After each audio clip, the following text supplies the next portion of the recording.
Merhabalar, ben Melis Danişment. Komün Dünyası'na hoş geldiniz.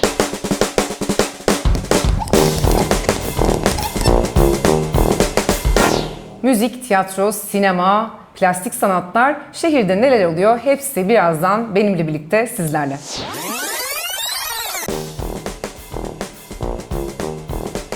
Şimdi bu yılın sonuna doğru vizyona girmesi beklenen bir film var. O da 2019 yılında çekilen Joker. Mükemmel bir filmdi. İzlemediyseniz hemen izlemenizi öneririm. Benim gördüğüm en iyi performanslardan biri diyeceğim ama bana kalmıyor iş. Çünkü Joaquin Phoenix o performansıyla Oscar ödülünü evine götürdü.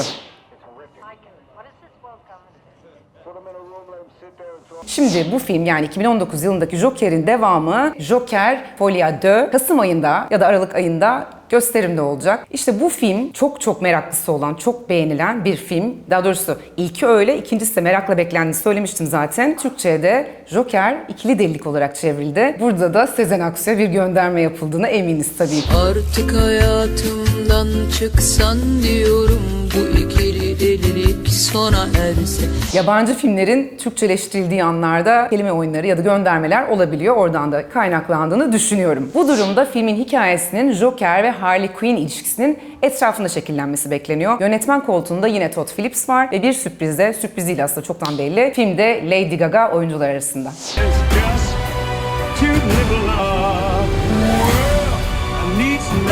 Şimdi biraz önce dedim ki Joaquin Phoenix o Oscar ödülünü aldı ve evine götürdü. Ama bunu derken bir yandan düşündüm ki belki de evine götürmedi, başka bir yere götürdü. Çünkü biliyoruz ki Hollywood ünlüleri, oyuncuları kimi zaman hiç tahmin etmeyeceğimiz farklı yerlerde saklıyorlar. Evlerinde ya da başka yerlerde. Ben de bir baktım, araştırdım. Bu ödüller kimin dolabında, kimin evinde ya da kimin ofisinde duruyor. Şimdi bana göre en enteresan olanlardan biri Robert De Niro'ya ait. Çünkü onun Oscar ödülü Texas Üniversitesi'nde bir ekibin gözetiminde duruyor. Biraz araştırdım ama kendisi onu söylüyor. Orası daha güvenli bir yer diye söylemiş. Ama elbette deneyimli oyuncunun bir bildiği vardır. Bize de sorgulamak düşmez.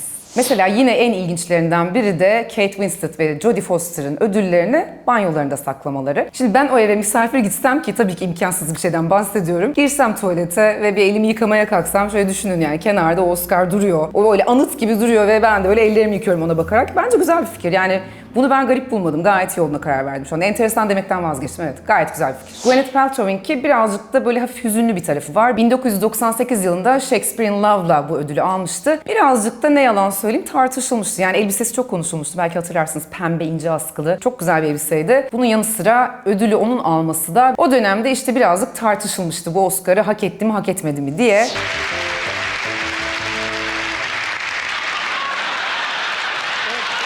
Fakat enteresan bir şey var. Oscar'ı tuttuğu yer Gwyneth Paltrow'un bir kitap rafının arka tarafları. Onu da çok fazla görmek istemediğini dile getiriyor röportajlarında.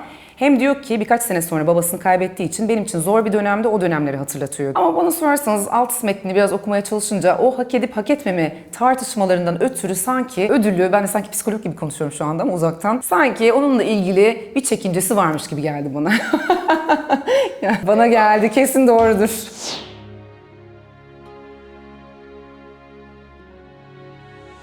Goldie Hawn meditasyon odasında tutuyormuş Oscar'ını. Belki meditasyon yaparken de aslında bunlar dünyevi şeyler gibi bir takım düşünceleri de varıyordur ona bakarak. Belki bu sebeple seçmiştir orada tutmayı. Bir yandan da belki motivasyon oluyordur. Artık hangisi ise ne olursa olsun işte meditasyon odasında duruyor. Şimdi evin çeşitli bölümlerini sayıyoruz. Gelelim mutfak kısmına. Mutfakta da şöyle bir şey var. Mesela Jared Leto Oscar'ını mutfakta tutmayı tercih etmiş, sergilemeyi tercih etmiş. Kim bilir hangi rafta, hangi tezgahta duruyordur. Bir yandan da Cuba Gooding Jr. şarap dolabında tutuyor Oscar'ını. Bir de aileciler var. Yani anne baba evinde tutanlar. Mesela Emma Stone annesinin evinde muhafaza ediyor. Jennifer Lawrence ise ailesinin evindeki piyanonun üstünde Oscar'ını sergiliyormuş. Ve son olarak cool bir cevaptan bahsediyorum. Natalie Portman nerede olduğunu tam olarak bilmediğini söylemiş. Definitely better. Okay. Hey, that's good. Look at us. Nice. Oh, yes!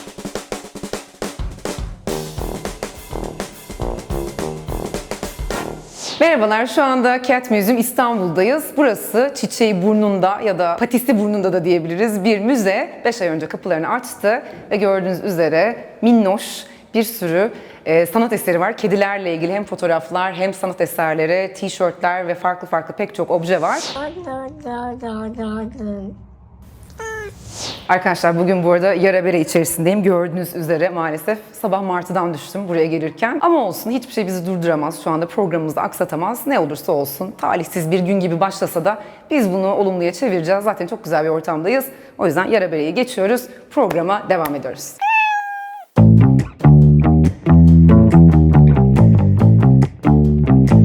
Şu anda Cat Museum'un kurucusu Fatih Dağlı ile beraberiz ve ona merak ettiğimiz soruları soracağız. İşte onlardan biri de şu. Fatih Bey, bu çok nadir bulunan, daha doğrusu zor elde edilen bir eserle şu anda yan yanayız. Sizden birazcık bilgi alabilir miyiz? Tabii. Henriette Runner Knip 19. yüzyılda ünlenmiş bir kedi ressamı. Dutch Romantizm, Hollanda romantik dönemin temsilcilerinden. Bizim yaklaşık 2 yıl boyunca topladığımız 62 sanat eserindeki en değerli işlerden biri, bir eskiliğinden de dolayı diyebilirim. Ama aynı zamanda kendisi genelde aile portreleri, kedileri, genelde dişi kedileri çocuklarıyla resmeder.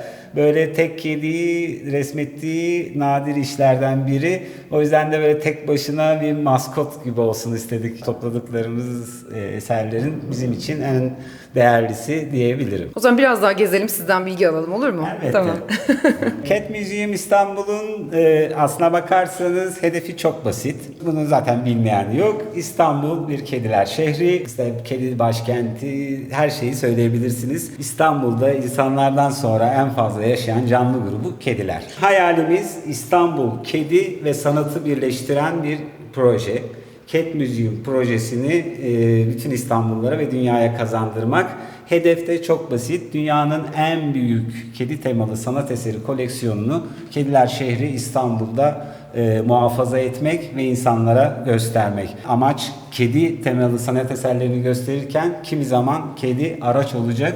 20. yüzyıl Türk çağdaş ressamlarının en önemlilerinden Bedri Rahmi Eyüboğlu'nun bir eserinin önündeyiz örneğin. Burada evet, Bedri Rahmi Eyüboğlu kendi üslubunda çok güzel de bence tamamıyla Bedri Rahmi Eyüboğlu diye bağıran bir üslupta bir kedi bize kazandırdı. Çini mürekkebiyle kağıt üzerine yapmış. Cat Museum olduğu için bu eser burada, ancak Cat Museum'a gelenler Bedri Rahmi'yi tanışacağı için burada, yabancı olsun yerli olsun insanlar, Bedri Rahmi'ye bir kapı açacağız. Fikret Otyam'a bir kapı açacağız. Orhan Peker'e bir kapı açacağız. Miro'ya bir kapı açacağız. Yani yerli ve yabancı sanatçıların kedi temalı işleriyle insanlara tanıştırılması, tanıtılmasında da bir katkısı olacak. Köprü olacaksınız Evet. yani.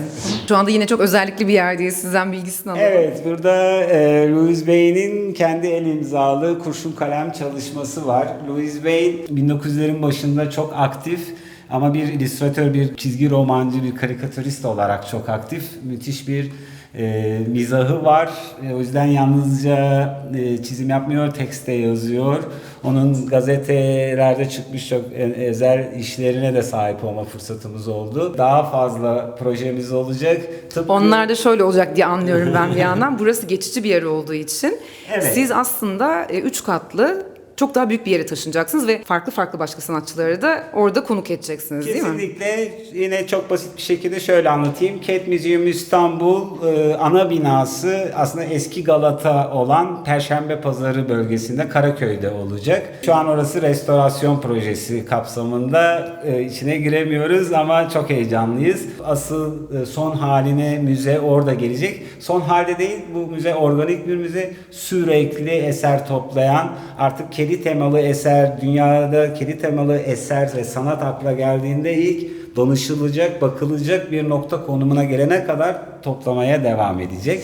Cat Museum İstanbul'daydık. Çok güzel bir müze burası. Eğer siz de merak ederseniz Galata'da Serdar Ekrem Caddesi'nde gezebilirsiniz. Size kültür sanat dünyasından en son gelişmeleri haber verdim. Bir sonraki programda yine şehre ve kültür sanata dair her şeyi burada konuşuyor olacağız. Görüşürüz. Tut tut tut tut tut tut.